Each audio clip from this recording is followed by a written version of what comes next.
Be careful, my camera's here, okay?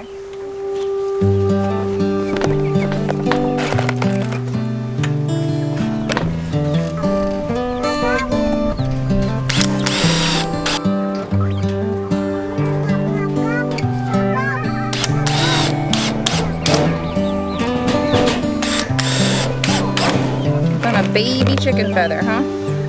One of their smaller ones. Mom, I just got another chicken hug. Oh my gosh, Tyson. Oh my gosh, That one right was like thrown out.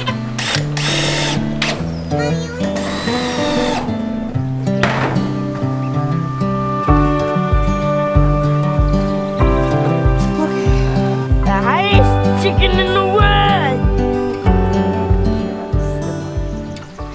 So it's been a while since we have done a chicken update. The last time you saw the chickens was when we built this coop. Woo! It's getting windy. But we built another one.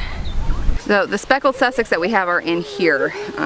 We decided to do this because we tried to get them to go together to incorporate the two little groups of chickens. And it did not go well. And I know there's a normal pecking order that has to be established, and there's pecking and there's fighting, and they have to figure out who's going to be at the top of their pecking order and all of that. But they were getting injured, and it was a little more violent than it should be. So we separated them and put them right up next to each other. Now, normally when you do this, you really, if you're going to incorporate new birds into your flock, from everything I know, you have the chickens that you want to incorporate basically in like an enclosed area, separate from them so they cannot get hurt, but they still, the rest of the flock gets used to them. And you give that some time, you do that for a while, you let them get acclimated to each other, and then all should be well. Well, we're not out here to do that, and then I would have to be out here a couple times every single day, changing water, changing food, and it would be a very cramped quarters for these guys here, and that's just not something we wanted to do. So we're doing this because you can see here their cages are butted up next to each other. It's just chicken wire between them, so I'm hoping, really hoping, that this will work. This speckled Sussex flock is going to get cut down probably to 1 or 2, I have a feeling. I think we only have 1 or 2 hens. Yeah, we talked about that. Why? Why would we have to do that? Why would we have to do that? Because we had to get rid of some roosters. Because we have to get rid of some roosters, that's right. We don't have much use for 7 roosters, huh? No. Well, we lost 1 rooster. We did. So you saw me putting this metal on. I did that because we lost a chicken yesterday. Right in that corner there was about the only bit of shade and relief from the gnats, and they all tried to get in there because I failed to take into consideration the western sky there. That sun got pretty hot. These poor guys did not have any relief from the sun because it went right into their shelter area. So I just threw that on just so they have something for today, because my husband's not going to be able to get out here and cut it all to make it fit and look nice. So I just slapped something on there to give them something to last until it's good enough. So I think we only have 1 hen in here. I would like to keep a speckled Sussex rooster too, but we're just going to have to play that by ear. We definitely have 2 roosters in here, 2 barred rock roosters. So far, everybody's happy together. You guys are big. They're so huge. You're trying to hold one. Who are you trying to hold? Anybody? Anybody that you can? They need to get in here and... Yeah? So we're gonna have to move them tomorrow, weather permitting. I can't believe they've only been here for 2 days in this spot. This is what it looked like in there before. So they're doing a really good job. These guys here are really taking it down quite a bit. Yeah. Yeah. They're doing really, really good. They got this chicken thing figured out, huh? So I want to show you this area too. This is the other thing we've been working on here. This is our first garden area out here. And it's very slow going because it's been raining so much.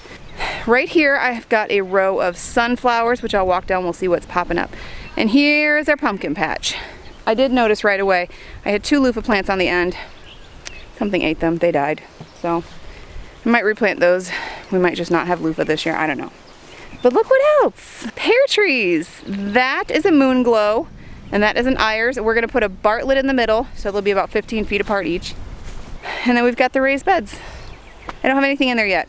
We just filled up one last night. This is the first one we got filled. This is, I think, gonna be home to the zucchini. I decided not to put any zucchini in our earth garden at home or in our raised beds there, anywhere in the backyard homestead, because it just takes up so much space. And zucchini, you can pretty much leave alone, and they're not as high maintenance as a crop, so I decided the low maintenance stuff can just go out here.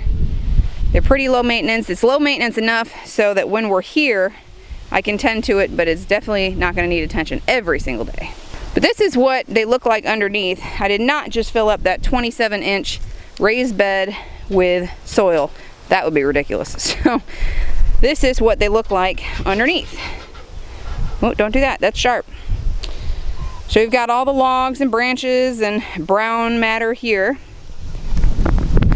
Over there by the pile of junk, I've got straw that'll go on top of here, mount to there, and then we top off with topsoil. That right there, because we couldn't get a truckload at the time and I needed the soil, took about 8 or 9 bags of topsoil. So under $10 to do that. Hey, look what I'm seeing. Look at that. What is that? What is that, Evie? Do you remember what that is? What do we plant here? Sunflowers. Sunflowers. I see one there. I see one there. One right there. They're all over the place. Woohoo! That is a weed. We'll just pull those out. We got a weed in here. I need to put some kind of ground cover on here. I just don't know what I'm gonna do yet. I have always wanted a field of sunflowers, so I'm gonna settle this year for a few rows. I think it'll still be gorgeous. Got some mammoths in there, some lemon queens in there, and one other variety. Did pumpkins that we could still pick and have fun with. We've never really been into the jack-o'-lantern pumpkins for, you know, fall Halloween season. We usually just get them, paint them, stick them out on the stoop, and they sit there. Don't really do anything too much with them. We don't carve them and all that. I would really like to have a lot of baking pumpkins to preserve a lot of pumpkin puree. That was my goal this year, and they could still enjoy a pumpkin patch. They are popping up. We got a true leaf here. Yes. Here's some baby true leaves right here. Okay. They're coming. Yay! I did so many pumpkins here. There's a lot. You think it was too much? I think this died. What is left of the last loofah plant? Died. Yeah. So this random stick's gonna come out. We've got some garden fencing there. And we're gonna fence off this spot in here. I'm gonna get a Bartlett pear tree to go right there in between these two. The thing about moon glow pears is they only like Bartletts. Iris like everything. Moon glow, only Bartletts. So we'll do a Bartlett in the middle, and then everybody will be happy. And we'll have lots of pears. And the next gardening project that I'm gonna do is we're gonna take out this section here of trees, and I'm gonna put some berry patches. I'm gonna get them set up there. I think this section here is gonna stay the chicken area for now.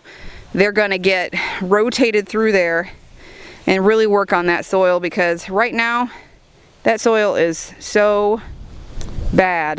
I'd have to amend the heck out of it to get anything to really grow worth anything. It's coming together. We're getting there. A friend of mine gave me a bunch of red raspberries. So I want to make a nice long row of red raspberries. And then we'll do red raspberries. I've got some shoots coming up at the house. And we'll do golden thornless. And then we'll do blueberries. And then I want to do strawberries next to it. So, oh, Caleb's catching a rooster. Did he get you? You got him. All right. That's Tyson. Is that Tyson? Mm-hmm. Yeah, Hey seems to be the better protector than Tyson so far. We're watching him carefully. So I built the majority of this chicken tractor, and I did this considering at some point this is probably going to be our quail house. So we're going to add another spot for easy access down there on the other side, but this is an old rabbit hutch. When we got our rabbit hutch that we did, this is the one that came with it, and the bottom was really rusted out. So I cut off the bottom, cut down the middle, cut off the whole other side. I really just wanted these doors here to get in and out, and that way we can have it open while we're here for ventilation through both sides. And then for protection at night, you see this piece right here, this is a door, and we just got those spring-loaded eye hooks that we put one on each corner, and then that way they're protected. But it's pretty light. I just opened the doors, put the feeders over there. I've got the water on the other side. But I did the same kind of water for them that I did for them. It's a 7-gallon bucket with a 5-gallon bucket turned over inside with holes drilled right underneath the lip. And that works out really, really well. I do not, especially now that there's only 5 in there, I do not have to fill that up much at all. I mostly just, when we're out here every couple days, I dump out what's in there, clean out everything out because it does get algae, so that they've got fresh water.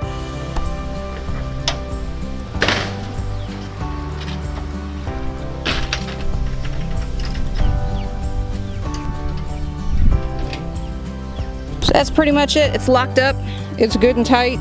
You really can't get much movement out of that when it's all tied up.